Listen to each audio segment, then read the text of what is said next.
Bom dia, boa tarde, boa noite, galera da Ciclosul. Estou aqui de volta, Daniel Bahia, para falar para vocês um pouquinho do que foi esse final do Tour.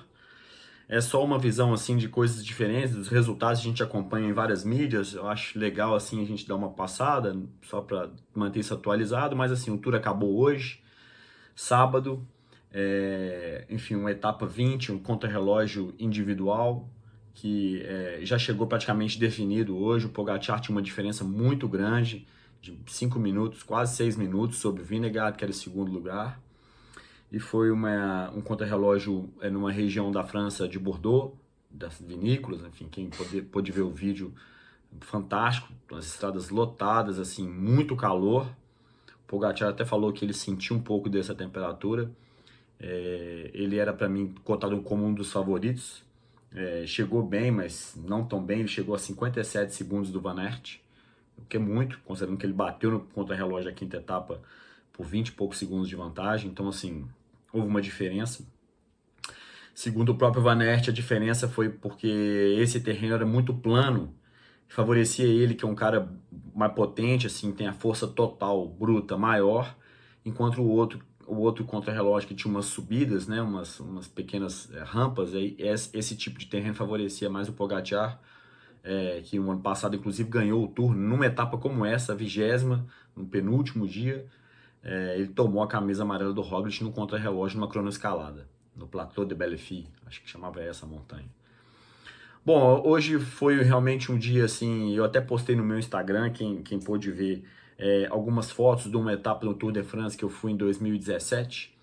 Eu estava por uma ocasião profissional na Europa e tive a condição de assistir a largada na cidade de Düsseldorf, na Alemanha. O Tour largou na Alemanha, fez 2 etapas e caminhou para a França já. Foi super legal porque o contrarrelógio tem uma dinâmica diferente, tem toda uma preparação, um aquecimento. Como larga à tarde lá, muitos percorrem o percurso pela manhã, por exemplo, hoje é 30 quilômetros, vai o carro da equipe na frente e o cara pedala o percurso inteiro, os 20, 30 quilômetros. Hoje o contrarrelógio foi curto, foram 30,8 quilômetros, então o cara desse bate perna de manhã, ou às vezes um pouco no carro, um pouco na bike, para poder familiarizar bem com os pontos mais críticos, as curvas, as retomadas, né? Foi um contrarrelógio que de hoje era bem técnico, né? Cheio de curvinha, mas né, teve um trecho mais inicial com bastante reta. Foi super legal de assistir. O Van Aert ganhou, o belga da Jumbo. Agora ele tem etapa de sprint, que ele ganhou ano passado, ele já ganhou etapa de montanha esse ano, já ganhou contra-relógio. Às vezes as pessoas perguntam se ele poderia ser um concorrente à camisa amarela.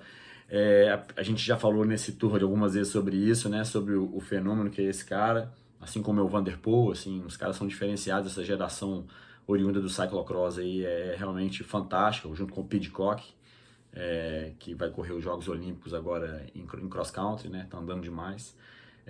Eu acho que ele teria que abrir mão de muita coisa para poder virar um corredor de camisa amarela, então, portanto, ou de camisa amarela, de classificação geral, seja em qualquer grande volta.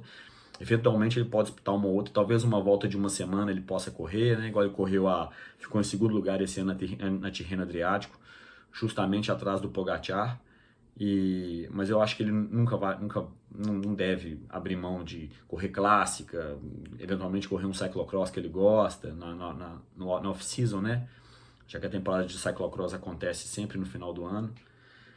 Então foi isso, foi uma etapa super legal. O Van Aert ganhou, o Kasper Asgreen, que eu também achava que fosse andar bem, da Deceuninck Quick-Step, que puxou o Cavendish, essas montanhas todas aí durante essa semana para poder fazer com que ele chegasse amanhã em Paris em condição do sprint, se poupou, consequentemente, porque ele poderia andar muito mais forte. Nesse rebocar o Cavendish ele ficou, eu acredito que um pouco mais descansado para poder hoje fazer força, fez segundo. O Jonas Vingegaard, o outro dinamarquês da Jumbo, para mim é a revelação do Tour, vou falar com ele especificamente dele depois. Em terceiro, fez um super contra-relógio, 32 segundos atrás do Van Aert, e bateu inclusive o Pogačar em 25 segundos, ou seja, bastante, né? Bastante. Nada suficiente para poder mudar a situação na classificação geral, mas mostra que o fato de ele ter conseguido largar o Pogačar um pouquinho no Mont Ventoux, ter feito um contra-relógio um pouquinho mais forte hoje, dá uma perspectiva no futuro de que ele, como capitão de uma equipe, com outro approach, de repente ele possa ser uma ameaça um pouquinho maior do que ele foi esse ano. Que foi um tour realmente que o Pogacar ele amassou do início ao fim. Então foi assim, foi só mesmo hoje uma etapa para pro forma para concluir, onde os especialistas, o Stefan Kung que ficou em quarto, que é o contrarrelogista campeão europeu da Groupama francesa Dejot, chegou muito chateado porque o cara focou nisso, né? A equipe não ganhou nada, a equipe francesa, então eles precisavam dessa vitória e infelizmente não veio. Andou bem, mas não adianta, tomou 38 segundos do Van Aert. E até para os Jogos Olímpicos já fica uma indicação assim do que a gente pode imaginar como favoritos para a medalha de ouro no contrarrelógio, na prova de contrarrelógio. E só para a gente completar, como infelizmente não conseguimos fazer o podcast na etapa de quinta e de sexta, 18ª e 19ª etapas, a etapa de ontem, que era uma 19ª etapa que eu até achei que fosse chegar em sprint, ela teve um desenrolar um pouco diferente, a fuga saiu muito forte no começo, com muita gente, ela foi se formando aos poucos, e ficou uma fuga muito grande, a Quick-Step não teve a menor condição, a gente tinha mais de 20 atletas no final nessa fuga, a Quick-Step não conseguiu controlar, e dentro dessa fuga foram se formando várias fugas, tentativas de ataque, mais uma vez esse tour teve um resultado diferente das expectativas, considerando assim a dinâmica tradicional amarrada que é o Tour, né? E o Mohoric da Bahrein venceu essa 19ª etapa, essa de sexta. E para quem não sabe, ele chegou fazendo um sinal de silêncio, de cala a boca. E o que representava aquilo? A equipe dele, a Bahrein, na noite anterior, noite de quinta para sexta, ela havia sido abordada pela polícia francesa, um departamento especial da polícia francesa que faz a cobertura sobre tráfico de drogas de performance, que na França existe uma legislação específica para isso, e o uso de drogas de performance é passivo de crime, né? É crime na França. E a equipe havia sido denunciada por 2 diretores esportivos de outras equipes francesas durante o critério do Dauphine Libéré, que é uma prova de uma semana que acontece na França um pouco antes do Tour, porque naquela corrida, além do italiano Colbrelli ter andado muito além do natural, assim, na opinião desses 2 diretores esportivos, o escalador deles, Marc Padun, que ganhou 2 etapas, e me surpreendeu dele não estar presente aqui, que ele ia pôr fogo nesse Tour, ele levantou uma suspeita.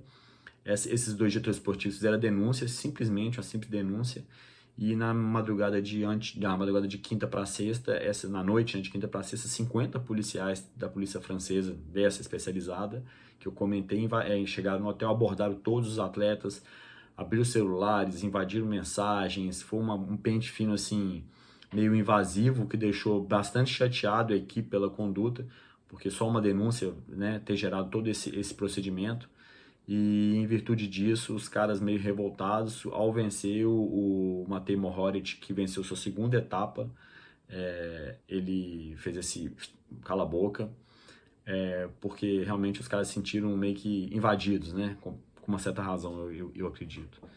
E por isso ele fez aquilo, então ele ganhou escapado, Matej Mohoric, a segunda etapa que ele ganhou escapado, anda muito, já correu no Brasil, no Tour do Rio, quando ele era júnior. É um cara bastante promissor, deve correr nas Olimpíadas junto com o Roglic e talvez o Pogacar, os 3 eslovenos. Não sei se a Eslovênia leva 3 atletas, mas provavelmente esses 3 vão defender o país. E ele vai trabalhar para um dos 2, certamente, para tentar a medalha, já que a prova olímpica é uma prova de escalada, né? É uma prova bem dura e a gente pode eventualmente falar sobre ela um dia. Eu acredito muito que vai ser um time forte, assim, apesar de pequeno, né? Porque tem nações que tem 5, 6 atletas, então fica difícil concorrer, né?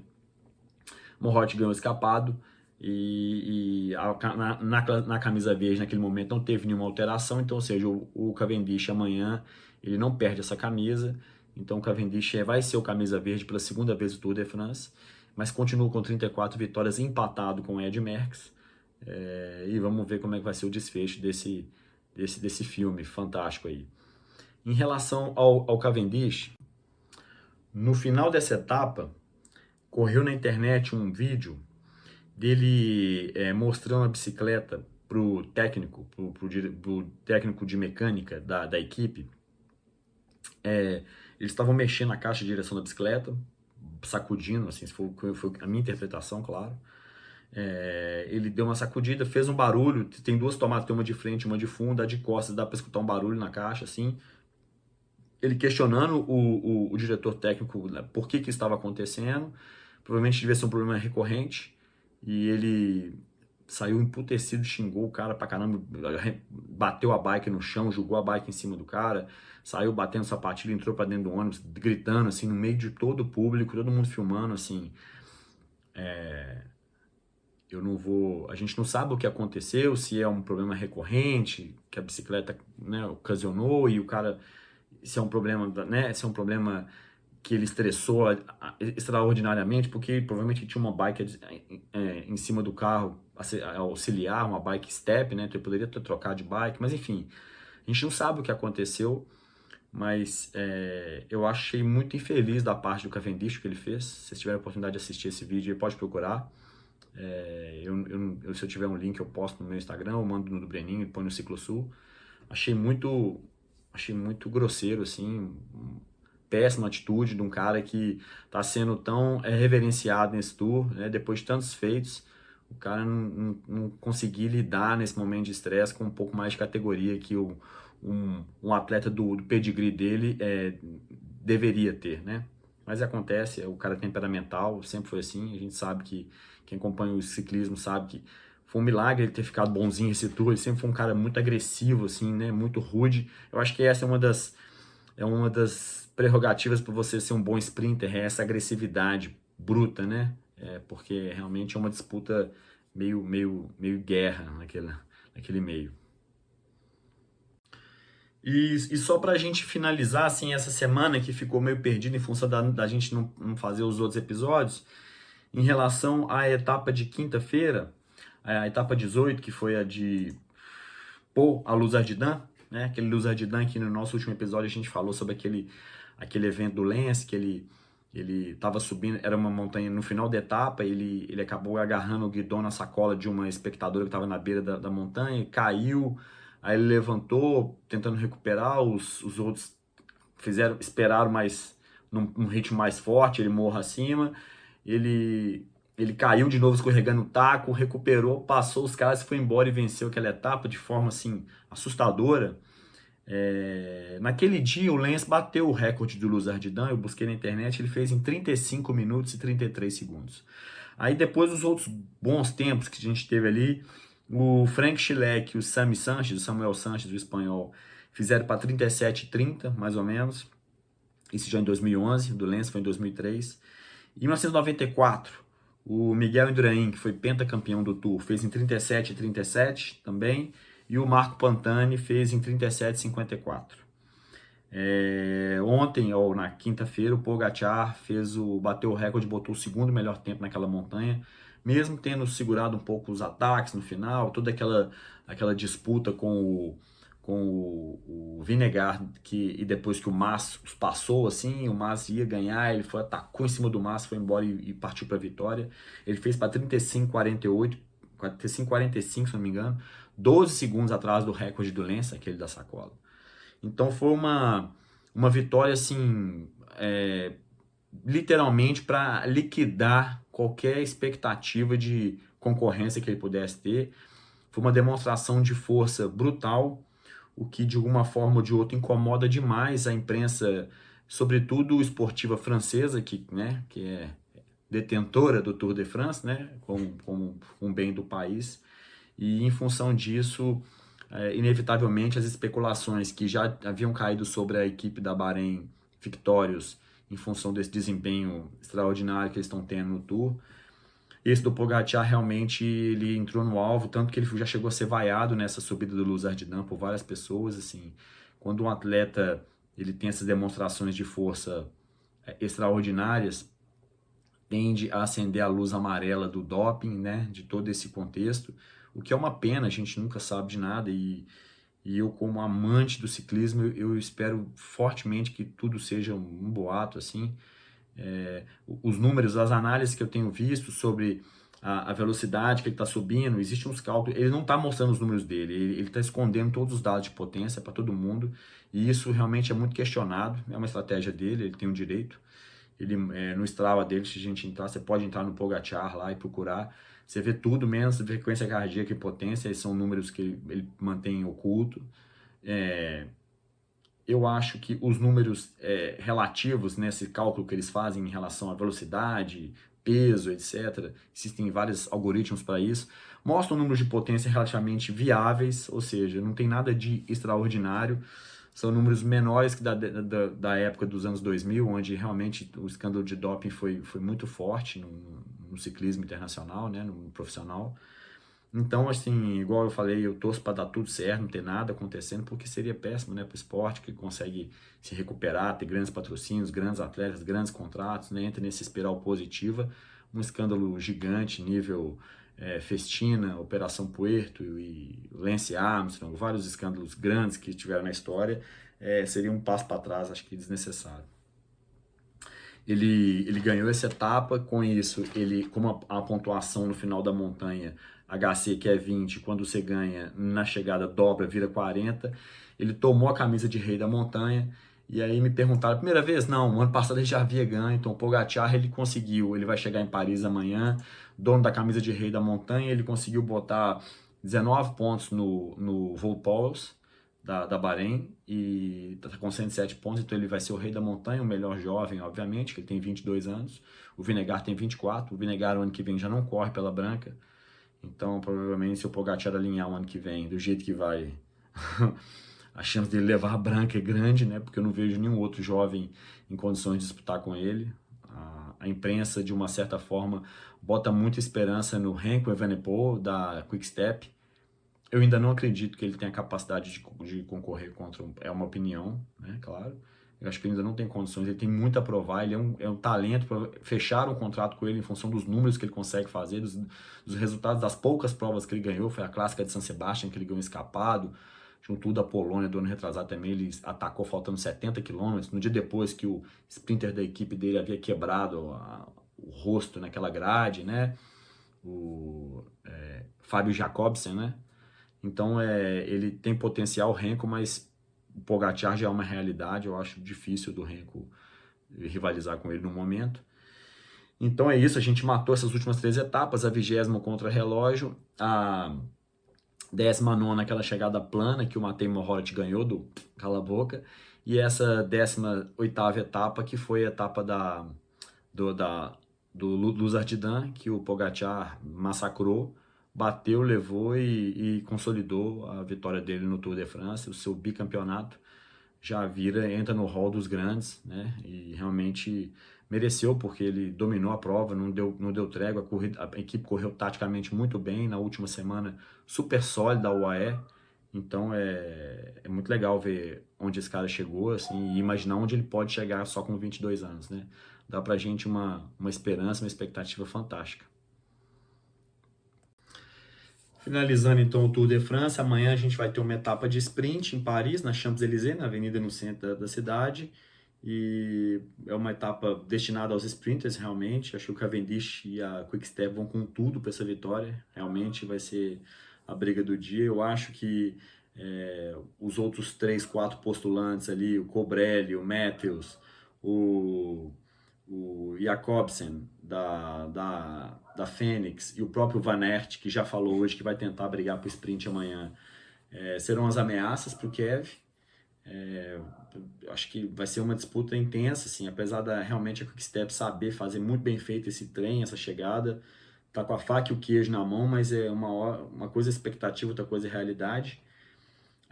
Eu acho que se ele bater vai ser legal por um aspecto, mas por outro, se ele não bater também, fica também a fogueira continua acesa, né? Então, eu acho que vai ser uma etapa interessante a gente assistir. Na classificação geral, a gente terminou realmente com o top 10. Vou falar o top 10 para vocês. Do 10º para cima, o Rigoberto Urán quebrou nas 2 etapas de montanha, deu uma pane glicêmica nele na etapa do Portet, ele perdeu um tempo, e na etapa do Tourmalet com o Luz Ardiden, ele já desligou no Tourmalet, arrastou, coitado, e perdeu muito tempo, tá? Chegou a 18 minutos, hoje ele fez um contra-relógio para cumprir tabela, chegou a 18 minutos do Pogacar. O Peio Bilbao veio firme ali nessa posição, que é o da Bahrein, chegou na posição dele, um bom espanhol. O Guilherme Martin chegou em oitavo, depois de ter chegado em segundo, voltou para a rabeira do top 10, enfim, se manteve ali bravamente, melhor posição dele no Tour de France, é bom para a França, sempre tem um cara ali no top 10. Guilherme Martin da Cofidis, o Alexei Lutsenko da Astana, do jeito que ele ficou ali escondido no top 10, oculto, assim como ele, o Henrique Mas e o Wilco Kelderman, os três ficaram quietinhos ali, sétimo, sexto e quinto. O Ben O'Connor, que não tinha nem contrato o ano passado, conseguiu ganhar uma etapa escapada esse ano. É outro que tem um super rumor de doping em cima dele, doping eletrônico, roda com barulho no cubo, enfim, tá cheio de história de doping, de ameaça, de denúncia de atleta, do próprio pelotão, então assim, tá uma nuvem em cima dele, mas enfim, o Ben O'Connor da G2R, equipe francesa, mas é um australiano, chegou em quarto, né? O Carapaz, brilhantemente defendeu a posição dele. É claro que para a equipe que tem 14 milhões de euros de salário anual, o orçamento de 40, uma fortuna, campeão do Tour vários anos com diferentes atletas, chegar em terceiro não é muita coisa, mas para o Carapaz, que já ganhou um giro e agora está um terceiro no Tour, você foi vice na Vuelta do ano passado, é um currículo invejável, fantástico, cara novo, equatoriano, América do Sul, assim, super legal. Sempre podia ser melhor, mas realmente ele disputou com dois caras muito fortes. Em terceiro, em segundo lugar, Jonas Vingegaard, desse dinamarquês, fenômeno, um cara realmente a revelação do Tour, camisa branca, foi de gregário do Roglic, simplesmente chegou em segundo lugar e bateu até o Pogacar, o camisa amarela, no contra-relógio final, chegou a deixar o camisa amarela sobrado na montanha, no Ventoux. Na primeira etapa que o Roglic caiu, ele voltou para buscar o Roglic, ficou 1,5 minutos para trás. Não dá nunca para falar que ele ganharia o Tour, mas dá para falar que ele é um cara que tem um futuro muito promissor, e que realmente vale a pena ficar ligado nele, porque ele virou uma realidade para a Jumbo, para correr as grandes voltas, um cara novo que vai ser mais um grande nome no ciclismo aí, muito provavelmente. E o Pogacar, bicampeão do Tour, que já ganhou esse ano Tirreno Adriático, já ganhou esse ano, o ano dele tá a Liège-Bastogne-Liège, ele ganhou esse ano, que é um dos monumentos, né, a principal. Ganhou a Volta dos Emirados Árabes, o Tour do UAE, enfim, ganhou, já tem 6 etapas de Tour de France no currículo. O cara é um fenômeno do esporte, um menino, um fenômeno realmente, 22 anos, nasceu em 1998, tem 1,76 m, 66 quilos, esloveno. É um cara assim que a gente vai ver demais no ciclismo para o futuro. Bom, é isso, pessoal. Valeu, muito obrigado, Breninho. Todo mundo que me manda mensagem no Instagram, muita gente. Eu fiquei surpreso assim que tivesse essa penetração, assim, essa visualização. Eu tenho amigos em vários grupos, eu poderia mencionar alguns, da turma do Resenha, minha galera do SSCC, valeu, todo mundo, a gente tem um debate interessante diário sobre isso. Minha galera do Weight Wins, o Rafa, que virou um dos blogueiros mais famosos do Brasil, não aguento mais ver sua foto, careca. Enfim, são vários, é difícil de eu lembrar de todo mundo, mas galera da minha cidade, eu sou de Lafayette, Minas, assim, muita gente curte bike aqui, me dá uma força. Muito obrigado a todo mundo. Aqui eu que estou com uma camisa, não sei se vocês vão ver, quem está no podcast não vai ver, chama Intensidade em Viver, uma campanha de um amigo meu sobre câncer de próstata, que o homem tem que se cuidar e a gente tem que perder um pouco desse tipo de preconceito. Eu acho que é bom focar na saúde. Então esse chama Intensidade em Viver, é um Instagram que vocês puderem seguir, acompanhar lá e entender o projeto, que ajuda quem está numa situação de vida muito difícil, né? Então é isso, pessoal. Muito obrigado. Esse é um resumão. A gente deve voltar depois, quando o Breninho voltar dessa viagem que ele está fazendo, que hoje eu fiquei realmente sensibilizado com a entrega que ele fez na cidade de Nova Viçosa, numa família que mora no lixão. Assim, eu fiquei assim, muito, muito tocado com aquilo, a condição de vida sub-humana que muita gente tem no Brasil, assim, né? Nós estamos privilegiados aqui discutindo sobre um esporte super legal, caro, né? Elitizado, se separar para comparar com essas realidades, assim, mas vamos olhar pela perspectiva positiva. Ele está lá dando uma força, fazendo o que pode e tentando, de alguma forma, contribuir com quem está precisando muito. Muito legal, Breninho, muito legal de verdade. Então é isso, valeu. A gente deve voltar no futuro aí para algum outro evento. Espero que num formato diferente, mais dinâmico, uma coisa mais estruturada. E qualquer dúvida, qualquer coisa, estou sempre ali disponível, seja agora, seja depois. Estamos abertos para qualquer bate-papo. Valeu, pessoal. Com Deus. Até mais. Vive Le Tour!